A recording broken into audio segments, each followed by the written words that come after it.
Welcome to Shuck Around and Find Out. Today we have Kelsey Streef, so the Willow Grove Animal Wellness Center. So I knew about the boarding and daycare aspect, but I honestly had no clue about all the other services available, like swimming, Yeah. and in particular the chiropractic service available. So tell me a little bit more about what you do and where you're seeing traction going forward, Kelsey. Yeah, we have blown up over the past 6 years. We started with just the boarding and daycare while I was finishing up school, because I was still in school full time when I opened the business.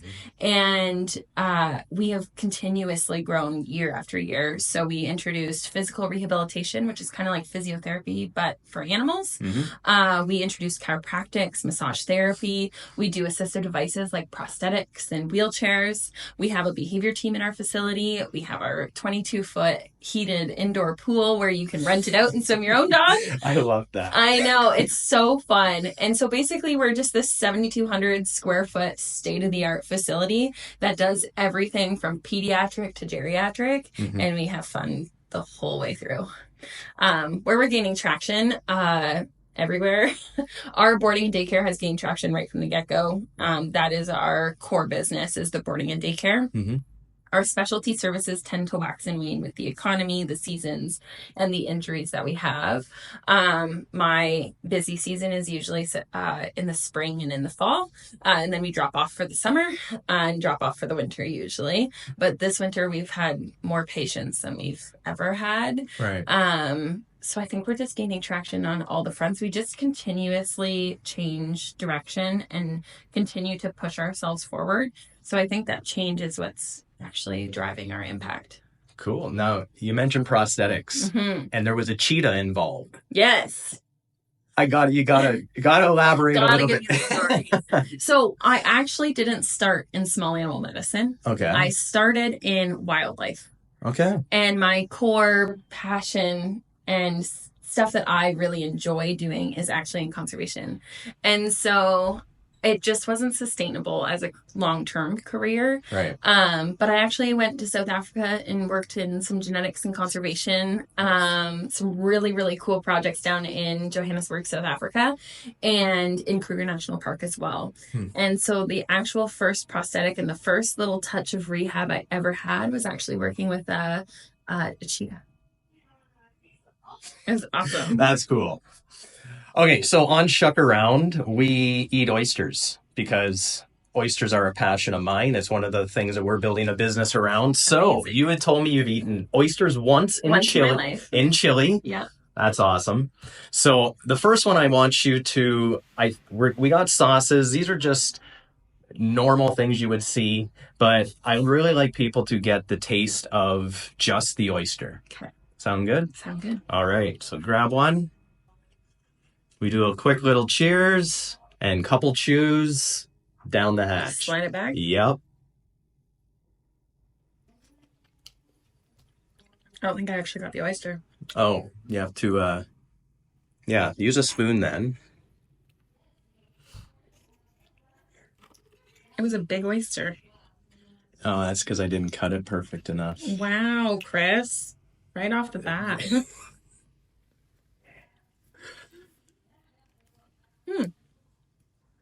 It's salty. Tastes like the ocean. Tastes like the ocean. Perfect. Not bad. So one day at the gym, Yep. Good Life, I asked you, it was a Sunday afternoon, if you were telling me everything you were doing, and I want you to go into that, but I asked you if you ever felt you were doing too much, and you replied, I'm young, no kids, I feel it is a time where I can devote the time to all these causes. I want to make an impact. So what kind of impact do you want to make? And in the Coles Note version, fill us in on everything that advocacy groups that you're working on. Yeah. Great memory. That I believe that's word for word what I said too. I think that everybody has a definition of success or a belief of what success is. Over the years, I've kind of broken that down into categories. So people view success as financial success, success in power. And I believe that my view of success is an impact, because I want to leave my industry and my profession knowing that I had some level of positive impact on people and animals. Right. I want to know that in my community, I've left some positive impact on someone. I've helped them in some way become a better version of themselves. Love it. And I've been able to, in my very short career, do a lot of impact. Nice. And I've had a lot of challenges along the way, don't get me wrong. But with those challenges, I've created such a fantastic resiliency to be able to continue to positively contribute to my community, my people, my friends, my family, and then my profession on top of that. So I do a lot. I wear a lot of hats. Let's hear the hats. So obviously I'm the owner of Willow Grove Animal Wellness Center. Yep. That's my full-time job. Mm-hmm. I also work with Fanshawe College part-time as a faculty or professor in the veterinary assistant program. Okay. And I've spent the last year doing curriculum development for their veterinary technician program. So now I get to start with new students, teach them from the ground up how to be the best version of themselves. Good. I was asked to sit on a advisory board with a veterinary clinic starting in Burlington. I believe it opens next week. And it's all designed on ensuring that we're giving quality, ethical care to animals without costing clients such a high price of medicine. Right. So right now, veterinary medicine is under a very big criticism umbrella. And not only do veterinarians and veterinary professionals have the highest suicide rate among all other professions, we also consistently get criticized for being money hungry and only wanting to treat an animal if you have money to treat the animal. And that takes a huge mental health toll on my industry and as the people that I work with. So when this clinic popped up and I was approached to sit on this advisory board, the number one goal is to create access to care in an affordable way without reducing the quality of care of which you are provided. So basically it turns vet med totally on its head. Wow. And then for the past 5 years, I've actually been sitting on the board of directors with the Ontario Association of Veterinary Technicians. I was vice president for 3 years and did a huge project with the Ontario legislation of the Veterinarians Act. So I actually got to sit in front of government. And like, if you told me this 5 years ago, I would have been like, you are lying to me. Because I sat in front of government and I did an entire speech with my team talking about how RVT businesses can exist in this realm and how we can continue to do great things as long as legislation allows it. And we continuously strive for this level of excellence moving forward. And now I get to basically mentor future RVTs in business that want to continue to provide access to care, rural, remote, in Ontario, even in the city. Wow. So I wear all the hats. I love what I do. Nice. It's so much fun to be able to genuinely see people thrive. Good. Same. Right on. Round 2. So. But did you cut this one, Ro? Well, I should. Now this one here, what I would do is this here we're going to use a mignette. And a mignette's just a very common. What it is red wine vinegar, maple syrup, diced up shallots, and a bit of salt and pepper to season. So just get your spoon and pour a bit in. And there we go. Hopefully we can, there we go. I like that one. It's a little sharp, right? Mm-hmm. Nice. 2 down, 4 to go. So you clearly believe in investing in yourself. You've got a personal trainer pushing you physically. What's the biggest challenge you face in pushing yourself mentally or as a leader? So like for me, it's actually building the skill of becoming the leader and working myself out of the day-to-day operations and more into working on the business as opposed to working in the business. Where does that, where do you find your challenges?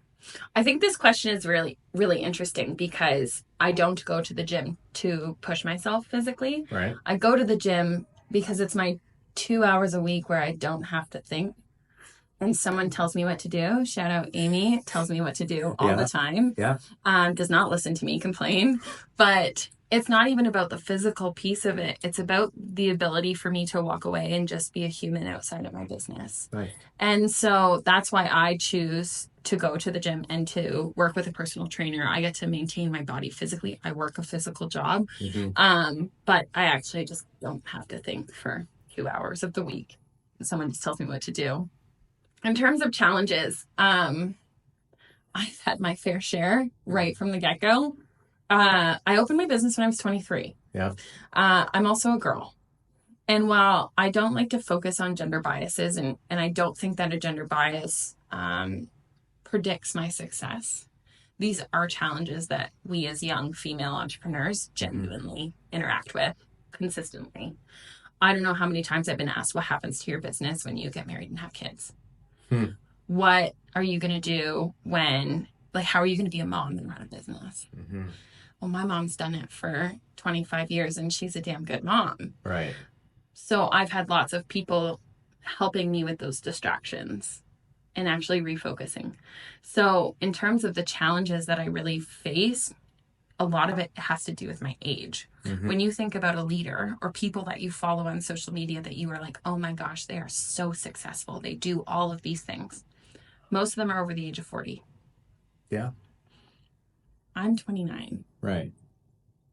So when people are like, oh yeah, she's cute. She's got a little dream in her little back pocket. Yeah. No, actually, I have a dream. I will achieve it. And I'm going to do that by doing this. And a lot of people will see me as a leader, but after they've met me and after they've worked with me for a period of time. So it's not like I walk into a room and people are like, that girl knows what the heck she's talking about. They're like, oh, she's cute. Let's see what she has to say. Right on. And then after the fact is when they're like, wow, like you're really smart for your age, or you're really mature for your age.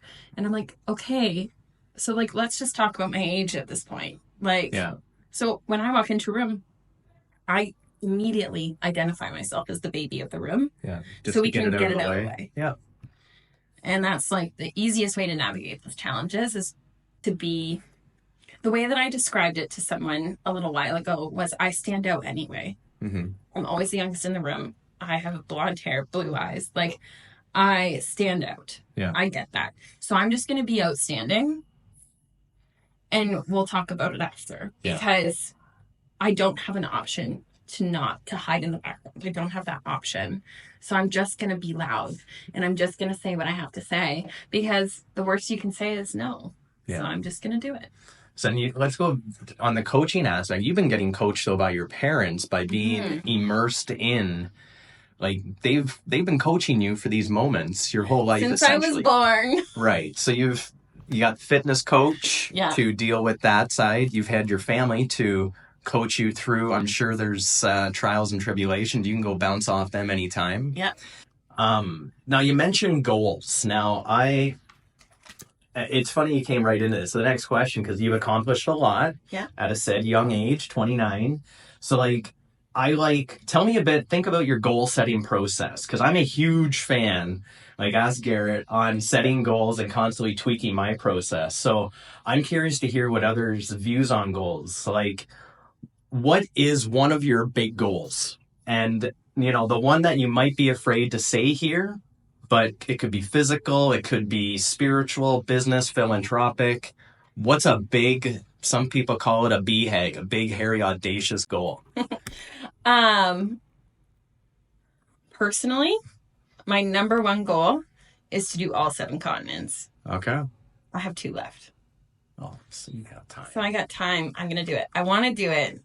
I wanted to do it before I was 30, but COVID and running a business kind of put a little knife into that one. But traveling, conservation, like animals are like such a big passion of mine. I want to see animals in their natural habitat. Nice. I want to see lions walk through the savannah. Well, I have done that, and it's super cool. I want to go into an Asian elephant reserve in Chiang Mai, Thailand, and see how animals are treated and moved around and taken out of maybe exploitation and tourism to actually just live normal elephant lives. So like that's a huge goal of mine, is to just go see the things and experience different cultures and different people. I've grown up traveling. My dad's traveled like everywhere. My Right. parents have been big travelers. So like I've grown up loving it and I've always wanted to do it. In terms of my professional or my business goals, to be really honest, I don't have many. No. No, I don't keep goals because I find goals can be very constrictive of opportunities. Okay. I'm an opportunist. I like seeking opportunities. And if I have goals or things that hold me back because I want to achieve that goal, Mm-hmm. I sometimes miss out on opportunities. And so I don't actually carry, like, I have like financial goals of like what I want my fiscal year to look like or Right. things like that, very short term things. But like long term, I want a sustainable business that can pay my bills. I want to make an impact on my community and my people and my profession Mm-hmm. in all 7 continents. But like in terms of do I want my business to be franchised or like all of, I don't. I just want to roll with the punches and see what happens. So no 3-year, 5-year, 10-year goals? No, because I No. did that for my business plan to get my startup loan Okay. and I blew it out of the water in a year and a half. How would you have known if you blew it out of the water if you didn't have that initial goal? Because, well, true. However, sometimes we can constrict ourselves. So if I'm focused on building a building Yeah. in my first 5 years of business, I maybe forgot how to do impact somewhere else. And I've constricted myself and moved myself in a specific pathway Yeah. without keeping my feelers across the market and just being like, oh, well, we're not seeing as many positive reinforcement trainers in Oxford County. Great. I'm going to bring one in. That's a great, yeah. So markets change, economies change, people change, and focuses change. Mm-hmm. So if I'm creating goals based on my current and I'm not creating enough room to adapt and change, I've now just self-cut myself off. It's a great way to look at it. Mm-hmm. You're like, I'm going to reassess everything now. Well, for me, it's I hired a business coach, Mm-hmm. and I didn't. It totally changed my whole process on setting goals. Mm-hmm. And this business coach has recommend you read the one book to really get it, and it's called Traction by Gino Wickman, and it just blew my beliefs. There are now actually I look at them. There were limiting beliefs on what I felt wasn't possible. And then I started to look at putting some frameworks around 3, 5, and 10-year goals and then reverse engineering them to, now goals are pointless unless you put the standards in place. Really, Mhm. goals are absolutely worthless. You've got to put the standards in place on a daily, weekly, monthly. You got to do this. You got to achieve the standards or else the goals mean nothing. Yeah. And that's what it's done for me, is created a foundation and a discipline to keep in mind what you want to do, collaborations you want to work on and everything. And it's just made me very intentional when it comes to the coaching. Yeah. But I would not have done these things if Coach Dan Martell of the Elite Coaching Model. And, but that's it on the coaching, on the goals thing. Yeah. But I did miss an oyster before that question because I was so pumped to ask. So, what do we have? We're into, what do we have? 4 left. 1, 2, 3, 4. Do you want to ease into a hot sauce? Sure. Okay. I'll do whatever you want me to do. Let's, Tabasco's a popular one that you'll see. I put a lot on. Tabasco is kind of vinegary. Not much heat in my opinion, but there we go. Clank.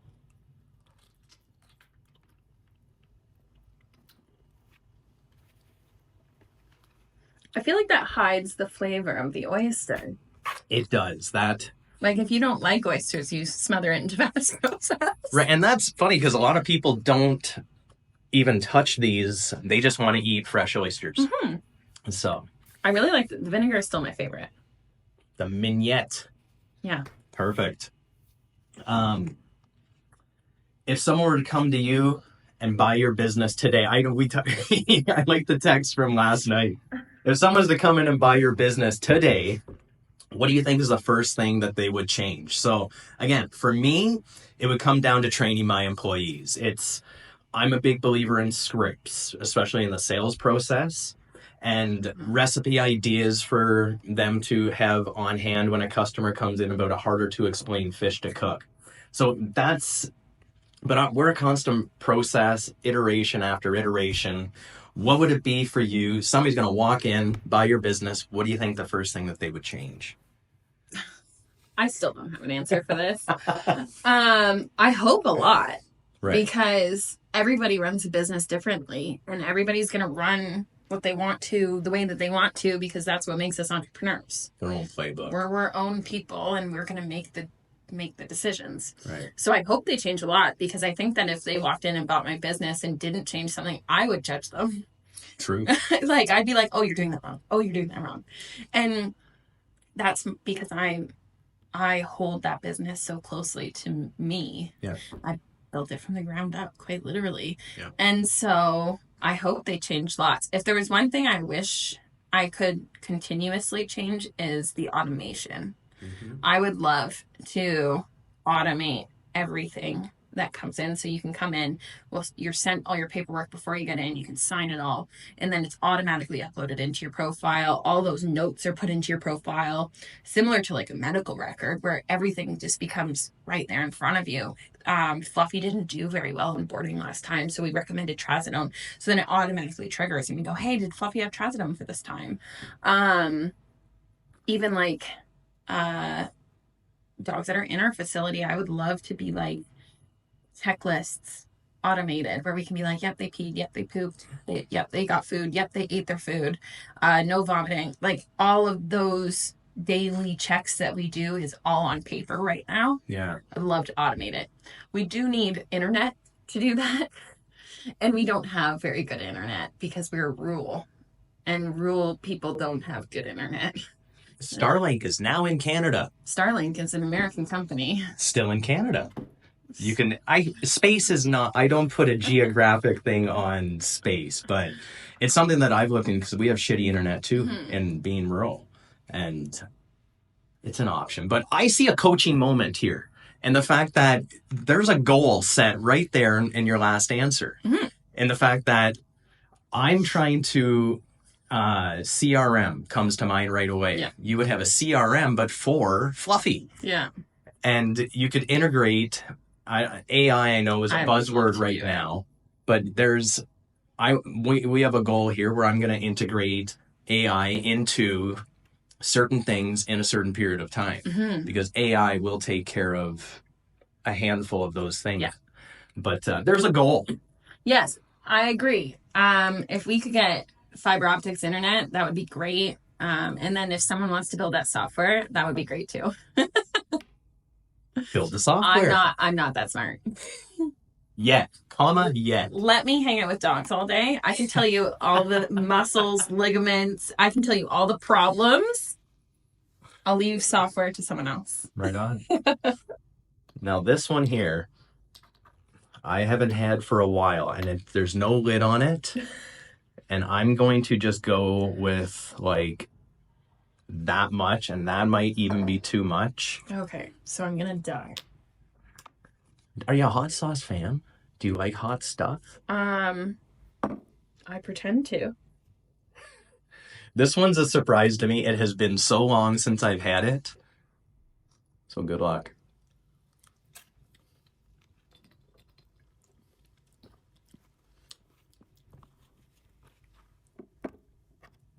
I don't know. That's a bourbon pepper hot sauce. I don't like that one as much. No, me neither. I can do without that one. Yeah. We have one more sauce and 2 more oysters here. Mm-hmm. So we got to make up some time. What's this one? That is, we'll do that one last. Yeah, that one's a sweet one.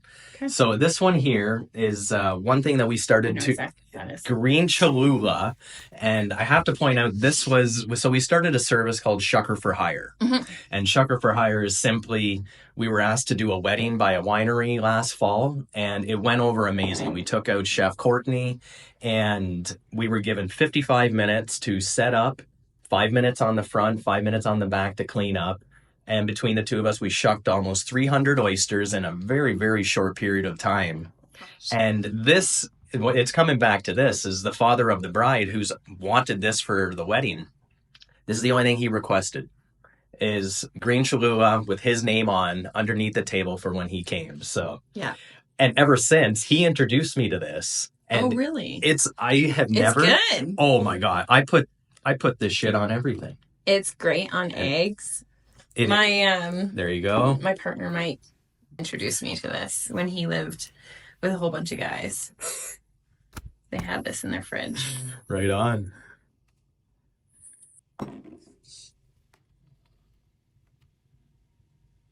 There we go. I love that. Mignotte's still my favorite. Mignotte's still the favorite? Yeah. Well, let's finish up with the sweet one then. Yeah, see, you've got it down already. Quick learner.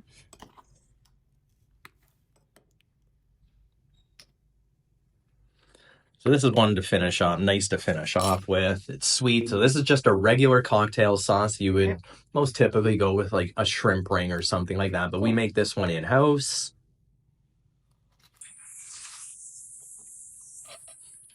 Sweet. Bit of horseradish in there. That was a good one to finish on. That's my favorite. That's your favorite now? Yeah. So you like the sweet. You got a sweet tooth. I don't actually have a sweet tooth. No? No. Well, that was good. That's a bit salty.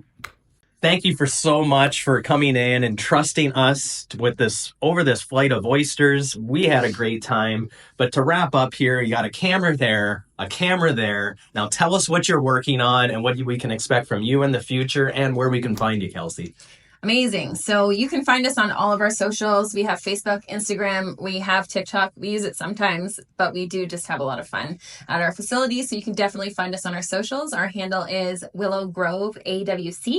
And you can also find us on our website through www.willowgroveawc.ca. We're honestly really accessible. So give us a call, shoot us an email, whatever works best for you for your form of communication. We are heading into our busy season, so we're almost booked out till August at this point. So if you haven't booked your dog in, make sure you do that. But other than that, we are still hanging out in our beautiful facility, hanging out with dogs all day. It's a pretty good job. I love it. Thanks so much.